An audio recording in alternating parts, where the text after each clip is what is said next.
सल्लू अलल हबीब सल्लल्लाहु तआला अला मुहम्मद।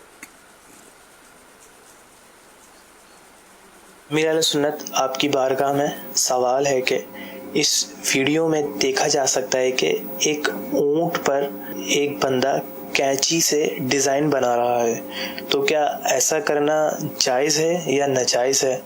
और इस तरह के डिज़ाइन किए हुए जानवर को ख़रीदना कैसा? ये हर एक जानवर का हुस्न है, जीनत है, तो ये बिल्कुल जायज़ है और ये इसका ख़रीदना भी जायज़ है, इसकी कुर्बानी भी हो जाएगी। ये डिज़ाइनिंग की ज़रा ये अच्छी खासी रकम भी लेते होंगे। जो ऊँट डिज़ाइन वाला बेचते होंगे ना, ये महंगा बेचते होंगे अंदर से। सल्लू अलल हबीब सल्लल्लाहु तआला अला मुहम्मद।